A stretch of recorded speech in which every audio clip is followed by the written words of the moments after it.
madaxweynaha Mareykanka Trump ayaa lagu eedeeyay inuu sharciga jabiyay arrin khatar ah hadii lagu ogaado isla markaana uu xilka ku waay karo ayaa la hadal haya in uu Trump ku kacay kadib markii la sheegay in Trump uu dhageysan waayay amarkii maxkamadda dalka Mareykanka degmadeeda Columbia District of Columbia oo ah degmada markaas madaxtooyada ee dalka Mareykanka taasoo ahayd in la joojiyo lana soo celiyo diyaarad 250 qof oo soo galootiya u dhashay wadanka Venezuela kuwaas oo Trump sheegay in ay ka tirsan yihiin kooxda tuugada gangska loo yaqaan Trendy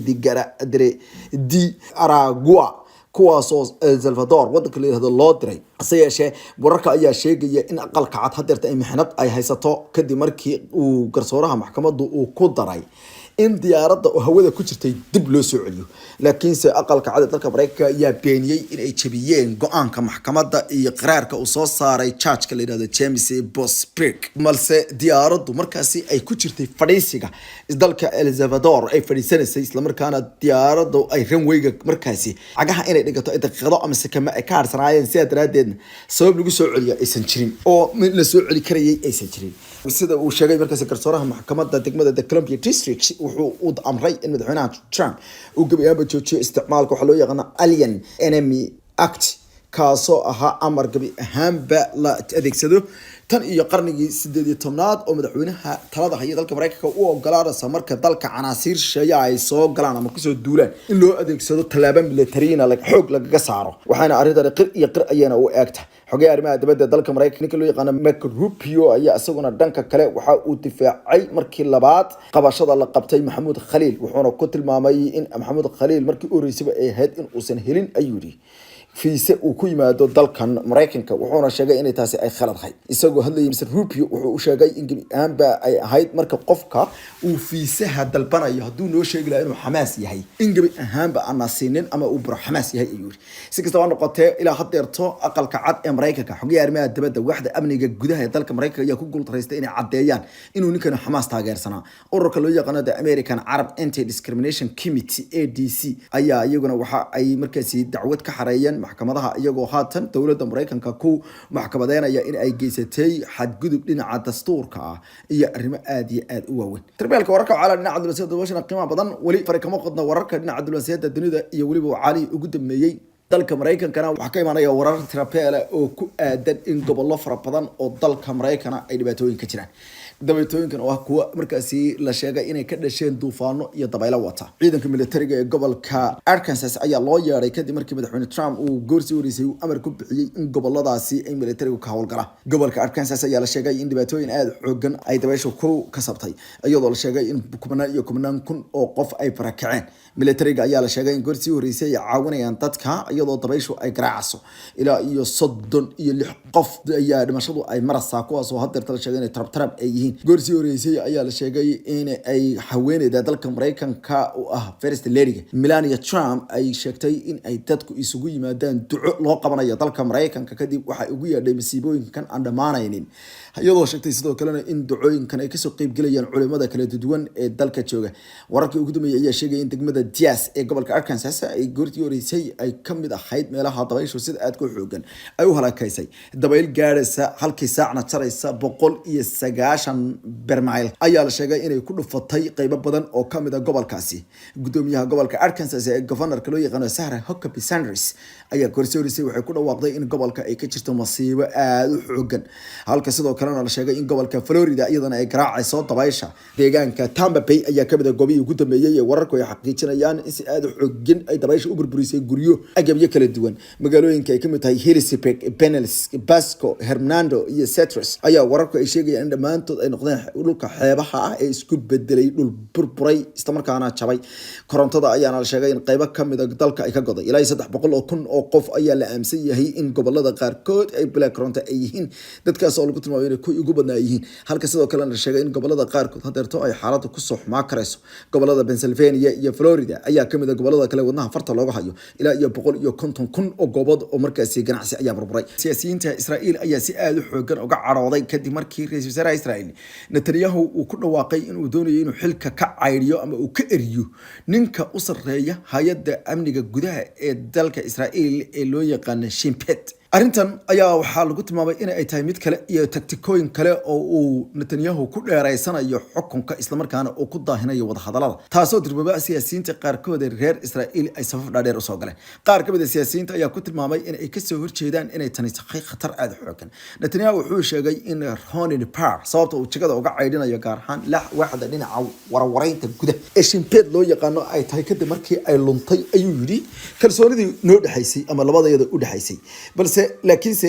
dadka qaarkood ayaa ku sheegay in kalsoonida labada qof u dhaxaysa ay ka timid aado inta badan qofka sareeya oo qofka sareeya ayaa la rabaa inuu siiyo qofka kalsooni ugu shaqeeyo Benny Gantz iyo Yaron Golan ayaa labaduba waxay ku tilmaameen Netanyahu in waxa uu sameeyay ay tahay khaladaad aad masiir u isla markaana uu doonayo si uu u dheereysto xukunka arrimahaas iyo kuwa ka tan uu sameeyay Ehud Barak rasuulariga hore ayaa waxa uu sheegay isaguna in gabi ahaanba ay socoto sharciyo iyo olole looga soo horjeedo sharciga taasoo marba ka dameysa kor u sii qaadaysa hanaanka dhinaca ay yiraahdeen kalsooni darrada ee dhinacyada ka imaanaysa dawladda waddanka Iran ayaa waxa ay dalbatay in ay dawladda Mareykanku hadii ay doonayso gabi ahaanba in laga wada hadlo in la isku meeriyo oo qolo walba qolada kale ay u yeeriso waxa dhacaya taageero ay siinayso cidda kale inay tahay Mareykanku inay joojiyaan taageerada ay siinayaan Israa'iil wasiirka wasaaradda arrimaha dibadda ee dalka Iran ayaa sheegay in dalkiisa ay ka dhamaatay dulqaadka ku aadan in wax loo meeriyo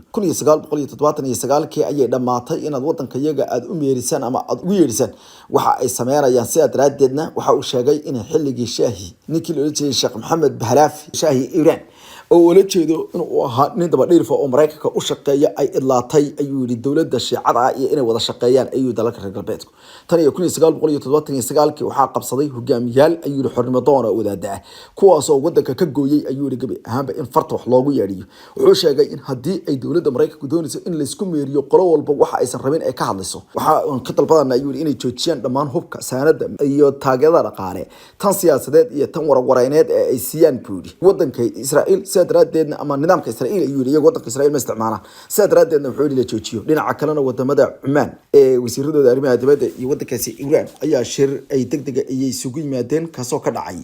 markaasi dalka Cumaan ayaana laga wada hadlay ee xaaladda gobolka soo food saartay wasiirka arrimaha dibadda ee dalka Cumaan Said Badri Ahmed Al-Busaidi ayaa waxa uu sheegay in weerarka lagu qaaday dalka Yaban uu yahay mid kamid ah kuwa ugu argagax badnaa sadraadeedna wadamada isweydiiyaan dhinaca kalena wasiirka arrimaha dibadda ee dalkaasi ayaa ugu yeeray wadamada Carabta in ay joojiyaan waalida dalka Mareykanka isla markaana meel looga soo wada jeesto ay wuxuuna sheegay in hadii waalida noocaas oo kale la jooji waayo ay gabi ahaanba istaagi doonto qorshayaasha noocaas oo kale ah hagaag wararka waxaa dhinaca diblomaasiyadda hadaba بريء وجود ما يمر بكتب مسوي حسوي بدنا إن إسرائيل أيدون سو إن شروطه أضج هرلكتو معمول ككذا شيء وده كاسي سوريا وجميع أحمد شرع أيا وحال لشيء إن وجود ما أنتي أقول هذا إن بقول كم إذا تذكر لو يقان بالشدة دروسك أي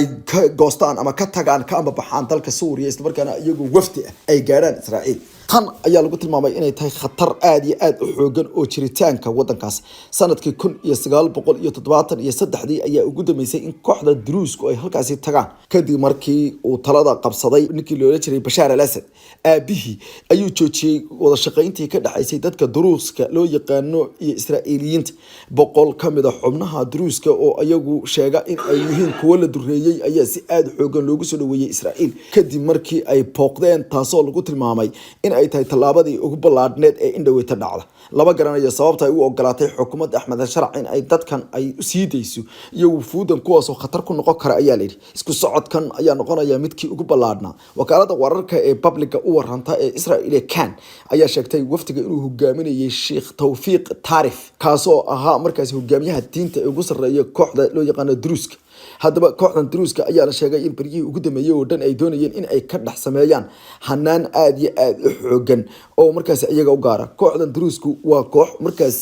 madax banaan oo aan ahayn muslimiin sida culimada badankoodu qabaan kadib markii ay sheegteen in nabi u soo baxay Druusku ma aaminsana shanta tiir ee diinta islaamka sida la xaqiijiyay bariga hore waxay dhihi jireen waxaan u nahnay Ismaaciiliya laakiin waxa la sheegay in Ismaaciiliyada aysan ahayn oo ka fidin waayo Ismaaciiliya waxay aaminsan yihiin rasuulka iyo sidoo kale ahlu beedka iyo waxay aaminsan yihiin Ilaahay subhanahu wa ta'ala iyo Quraanka laakiinse kuwani waxaa la sheegay inaysan intaa midnaba aaminsanayn waxayna markii dambe isku sheegeen in aysan ahayn muslimiin ayagana markii afkooda ka sheegtay iyagoo sheegay in ay xasuuqeen khaliifooyinkii kala dambeeyay muslimiinta ayayna ka qoreen buug ay ku sheegeen inay ku bilaabatay khaliifadii loo yaqaanay tii faadimiyiinta oo xasuuqday tii kale sunniyiinta oo iyaduna xasuuqday cusmaaniyiinta iyo ka jirtay markaasi iyo tii kale iyaduna ka talinaysay dimashq iyo dhulka muslimiinta ee Suuriya si kastaba ha noqotee kooxdan ayaa hadeerta la sheegay in booqashadooda ay ku tageen wadankaasi Israa'iil ama nidaamkaasi Israa'iil ay noqon doonto khatar kale oo aad u xoogan oo ku soo korodhay kooxda Ahmed al-Sharac iyadoo dadka qaarkoodna ay shaki galiyeen sababta ay u ogolaadeen una joojin waayeen kooxdani ay la kulanto iyo wadaadadoodu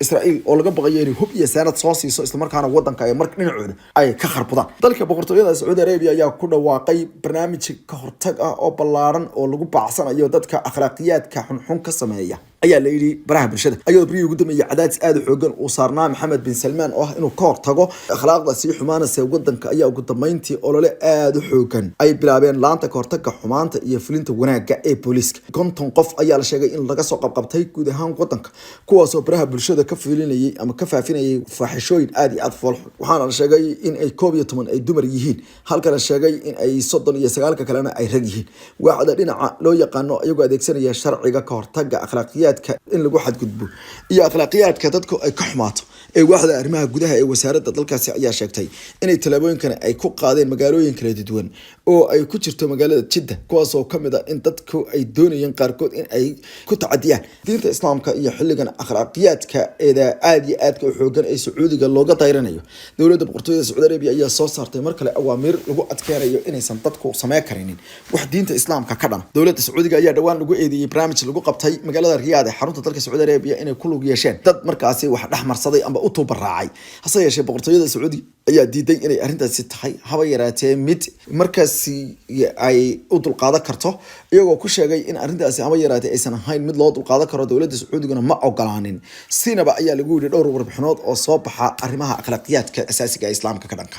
Israa'iil ayaa wali waxa ay sii wadaa in ay tiraahdo wada hadaladii xabad joojinta ah ee halkaasi ka dhacayay waxay noqon doonaan kuwa aan naga go'aan sii wadno inkastoo aan la hubin ilaa iyo hadeerta wararka ayaa sheegaya in ay dhinaca kale Israa'iil ay ku jirto isdiyaarin dhinaca hubka iyo agab urusi saddex kamid ah diyaaradaha dagaalka F-35 loo yaqaan ay oo ah diyaarad noocyada F-35 oo Mareykanku uu horumarsaday kuwaas oo la sheegay in ay horta markii hore wanaad fahanto noocyada diyaaradaha waxa loo kala yaqaan F-35C F-35S ayaa dowladda Mareykanka dibadda u dirtay laakiin dowladda Mareykanka dhawaan waxay soo saartay barnaamij loo yaqaan F-35I F-35I gan ayaa sheegtay inay ka duwan yihiin diyaaradaha kale F-35 ka oo dhan waana hanaan ay sheegtay dowladda Mareykanka in ay leedahay agabyo imkaaniyad dheeraad ah oo loogu talagalay ciidamada Mareykanka iyo kuwa Israa'iil kaliya waxaana arrintan la bacramiyay oo la keenay kadib markii Mareykanku ogolaaday in wadamo carbeed uu ka iibiyo diyaaradda F-35 ka kadib waxa la sheegay in la yiraahdo wax superiority la yiraahdo oo gacan sarreyn diyaaraddu inay ka gacan sarreyso laba diyaaradood isku nooc ah laakiin kala model ah weeye macnaheedu waxa weeye Soomaaliya waxay tiraahdaa reer koonfureedka waxa Soomaaliya koonfurta waxay isticmaalaan laba kelmadood Talyaani ah birimo iyo suganto soo kale soo ma dhahno marka waa saas oo kale oo birimo iyo suganto weeye marka waa saas oo kale baa la yiri bay u samaysa saddex kamid ah diyaaradahaas ayaa soo gaaray xarunta ciidanka cirka ee Israa'iil ee koonfurta Israa'iil ee loo yaqaano Nefertim Air Base waxaana lagu tilmaamay in saddexda diyaaradood in lagu soo daro salada ciidanka cirka Israa'iil Air Forces ay ka dhigan tahay ayaa la yiri hanaanka bacriminta iyo ballaarinta cutubka ciidanka Israa'iil cirka u qaabilsan ee 116 loo yaqaan Squadron taasna waxay ka dhigantay hub Ruusi dhawaana hub aad u badan iyo bambooyinka ay ka mid tahay bambada aadka u culus ee loo yaqaan tan 2,000 pound ah ayaa gaadhay afaafka dagaalka taasna waxay ka dhigantay ayaa la yiri in Israa'iil waqti uun iibsanaysa dagaalka isku diyaarinayso ayna ka mid tahay hanaanka mararka dambe sideersanay kumanaan kun oo qofna waxa ay isugu soo baxeen dalka Philippines magaalada loo yaqaan Davao oo dad gaadhaya ilaa 20 kun oo qof oo dalbanaya in madaxweynihii wadanka la raadiyo ee hore Rodrigo Duterte kaasoo maxkamadda ay u bilaabatay maxkamadeyntiisu ka bilaabatay maxkamadda dambiyada dagaalka International Criminal Court ICC ee dalka Netherlands dadka ayaa dalbanayay in madaxweynahaasi sida ugu rasaha badan loo soo daayo isla markaana waxa ay dadku ay doonayeen inay sida ugu rasaha badan uguna suuragalsan ay madaxweynaha sharaftiisa loo soo celiyo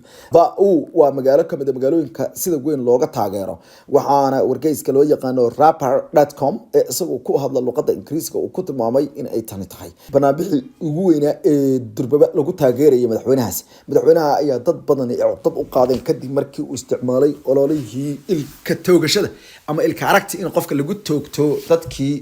ka ganacsan jiray daroogada oo sheegay in uu ku badbaadinayay dhalinyarada wadanka mara lahaa dhanka kalena madaxweynihii wadanka South Korea koonfurta Korea ayaa ugu dambeyntii xisbigiisa waxay ogolaadeen in xilka laga qaado dhammaan xildhibaanada taageersan xisbigiisa People Power Party PPP ayaa u codeeyay in madaxweynaha xilka laga qaado maadaama uu khatar geliyay wadajirka bulshada waxayna sheegeen in wadanka iyo ay kala muhiimsan yihiin qofka iyagoo hadlayay waa arrinta Soomaaliya laga leeyahay dad baad iska arkaysaa iska taageersan qofkii wadanka iyo dalka iyo diinta iyo wax walba baabiyay ee wadajirka ummadda ku ciyaaray baad arkaysaa qof qabiil ahaan ku taageersan waana waxyaalaha muujinaya inaan qaran dhisan karin ummad noqon karin wadajiri karin dal midaysanna ma aha karno simply waa in wadanku inuu kaala weeyahay qofkani maaha rasuul ilaahay soo diray oo kor looga soo diray reerkiina iyo Soomaaliya midna looma soo dirin waa qof haduu wadanka wadajirkiisa ku khaldamo waa wax khatar madaxweynaha wadankaasi hadeerta ugu dambeyntii xisbigu waxay go'aamiyeen in ay ogolaadeen go'aanka maxkamadda dastuuriga iyo sidoo kale inay ogolaadeen dhammaanba eedaha madaxweynaha ee lagu helay inuu dastuurka dalka khalkhal geliyay iyo inuu sidoo kale awooda maroorsan rabay taasoo ka dhigneed mid uusan u marin sifo sharciya sidoo kale uusan uga haysan taageero cidnaba ma ahayn arrin consensus mana ahayn arrin lista wada ogaa ayaa lagu wuri iskiis ayuu arrintaas u ogolaaday Australia waxay ku dhawaaqday in ay ciidan yar kaliya ka qayb qaadan karto haddii wadamada reer Yurub ay ku wada heshiiyaan in loo diro ciidan nabad ilaalinaya Ukraine ra'iisul wasaaraha Australia Anthony Albanese ayaa sheegay in wadankiisu uu ku darsan karo wuxuu ugu yeeray small army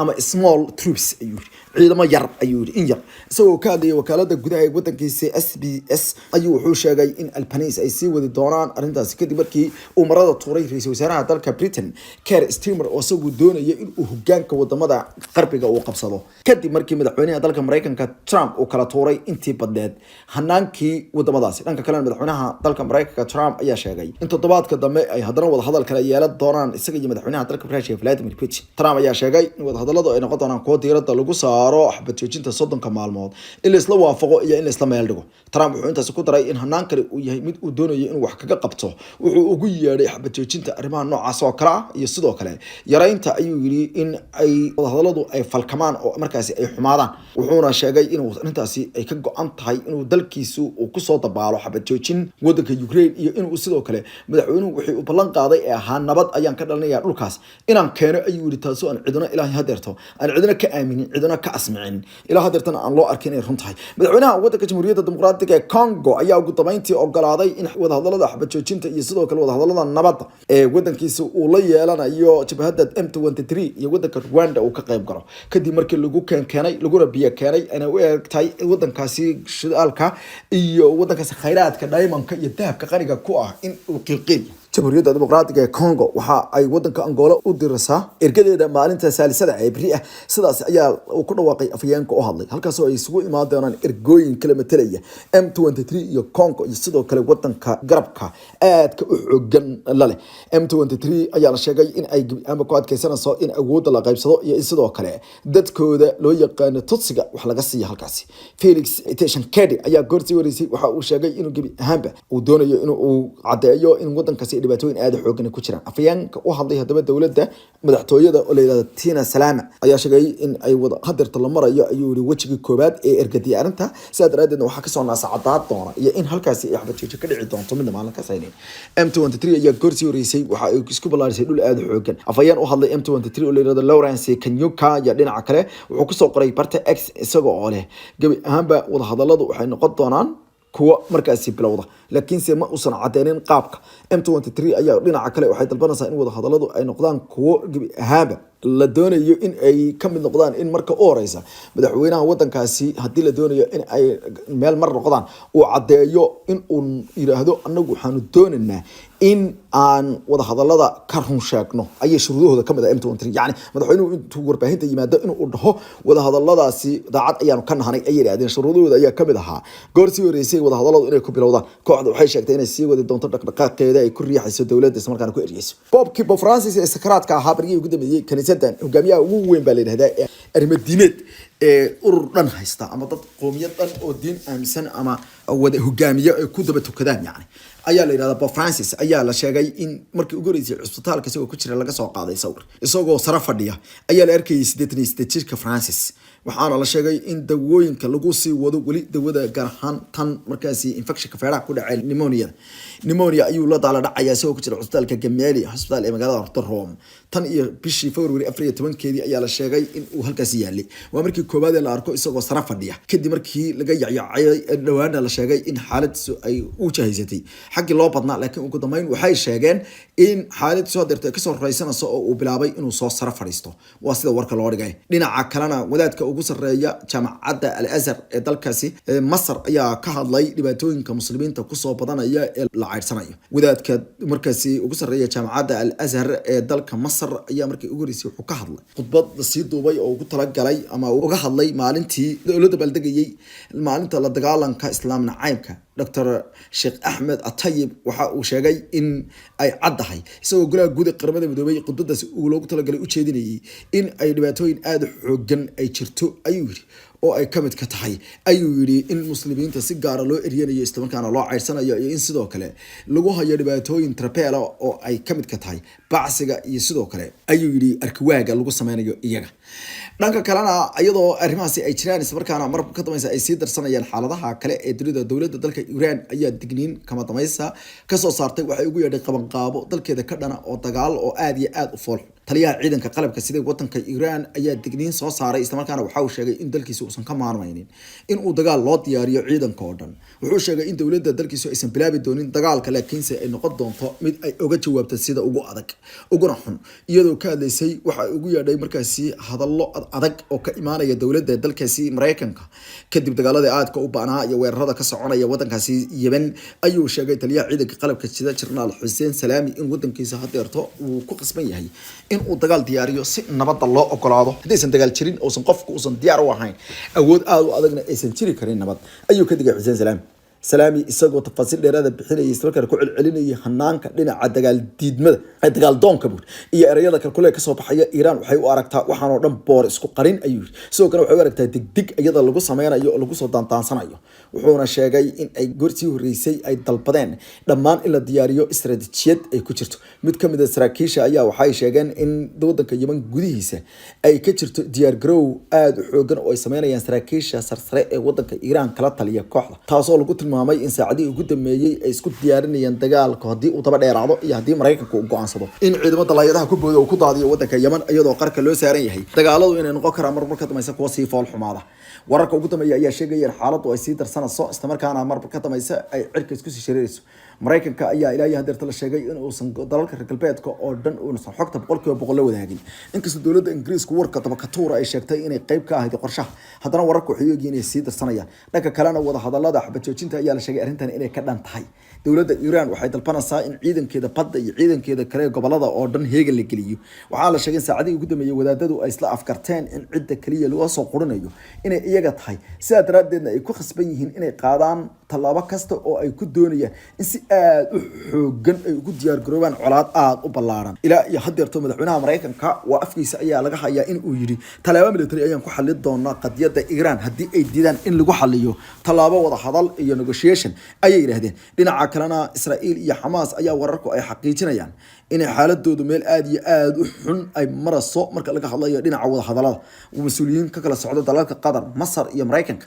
ayaa la sheegay inay wali riixayaan xabad joojinta laakiinse waxay u egtahay in khilaafyo iyo kala qaybsanaan aad u xoogan ay jirto waxaa la sheegay in kooxaha wax wada hadalsiinaya laftooda aysan ku midaysnayn mabaadi'da inay labada kooxood ay ku cadaadiyaan hal mabda inta istaagaan tusaale ahaan ururka Hamas wali waxay taagan yihiin qodobkoodii ahaa in xabad joojinta wajiga labaad loo gudbo laakiin Israa'iil iyo Mareykanku waxay duuduucayaan sheeko kale oo ah in laga dhax sameeyo qorshe kale oo xabad joojin ah oo ah in wajiga koobaad uu la sii dheereeyo taasina waxa loo arkaa mid waqti dheeraysi ah iyadoo dhanka kalena la sheegay in hadalka cirka ku sii tuurtay kadib markii Hamas ay ogolaatay in Aiden Alexander oo asagoo ah qof Yahuud ah oo ka tirsan ciidamada Israa'iil laakiin se haystay dhalashada Mareykanka la sii daayo taasoo lagu tilmaamay in ay dhinac socoto wax kasta ayna noqotay arrin loo yeelay Mareykanka si markaas madaxweynaha dalka Mareykanka loogu madax qaboojiyo dhinaca kalena dagaal aad iyo aad u baan oo ugu dambeyn ka dhacay tuuladii ugu dambeysay gacanta ay kaga hayaan gobolka Kursk ee dhinaca Golangosadka ku yaala ee wadankaasi Russia ayaa la sheegay inay ku dagaalameen ciidamada Ruushka iyo kuwa Ukraine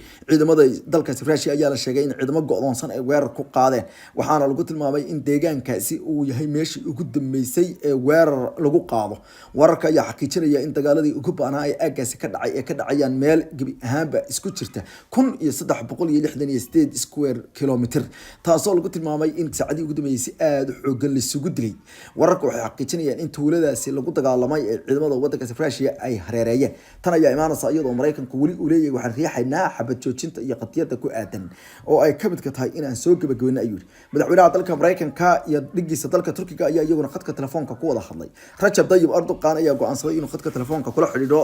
Trump oo isagu saacadii ugu dambeeyay ku mashquulsanaa duqeynta wadanka Yaman waxaana la sheegay inay ka wada hadleen arrimo dhowr oo ay ka mid ka tahay joojinta dagaalka Ukraine iyo Russia balse markii dambe war kale soo qoray ayaa tafaasiishiisu waxay ku koobneed arrimahaasi dagaalka Ukraine laguma soo darin arrimaha bariga dhexe taasoo lagu tilmaamay arrin la yaab leh laakiin waxa la sheegay in la soo hadal qaaday Suuriya oo la isweydiiyay arrinta meesha ay ku dambeynayso oo labada dal ay maalmihii ugu dambeeyay qir iskaga ahaayeen Mareykanka ayaa dhawaan ku dhawaaqay in ay iyagu ahaayeen cidda soo afjartay ama joojisay in gabi ahaanba ay heshiiyaan ama joojiyaan khilaafka u dhaxeeyay kooxda loo yaqaan Kurdiyiinta Madluum Cabdi kooxda hogaamiye ee Kurdiyiinta Mareykanka uu taageerayay muddada aadka u badan tababaradana uu siinayay iyo kooxda hogaamiye Ahmed Sharax ayaa iyagu markii dambe noqday in ay markaasi wadankaasi ay ku soo rogaan markaasi xukunkooda ay qabsadaan Mareykanka ayaa aaminsan in dhamaynta iyo soo afjarista qadiyada ku saabsaneed iska horimaado iyo mideynta labada kooxood inay muhiimad gaar ah u ahayd balse Turkiga ayaa ka cururqoobay arrintaasi ugu dambeyntiina Turkiga ayaa sheegay inuu si taxadar leh arrinta sheed oo kala socon doono tan iyo inta bal haday kooxda Kurdiyiinta oo Turkiga wadnaha farta kaga hayo in ay wadanka kala gooyaan iyo inay sidoo kale sii wadaan colaadaha ka soconaya gudaha wadankaasi Turkiga PKK ay waday markii hore ay sii wadi karayaan madaxweyne inta telefoonka ku wada hadlayeen ayaa la xaqiijiyay in ay isla afgarteen sii wadista taageerada ducduuca Mareykanka oo ducduuciyo wada hadalada Mareykanka uu wada ee Ruushka iyo Ukraine iyo sidoo kale ka wada hadalka qadiyadka waaweyn oo ay ugu yeedheen in muhiimad khaas ah ay u tahay waxaana la sheegay in sidoo kale Erdogan iyo Trump ay ka wada hadleen qaadista cunaqabataynta waxa ka haray wadanka Suuriya taasoo la sheegay in ay ka mid noqotay arrimaha dhowrka ah waxaana la sheegay in kooxda lagu taageero in ay iyagu la dagaalamaan kooxaha kale argagixisada ah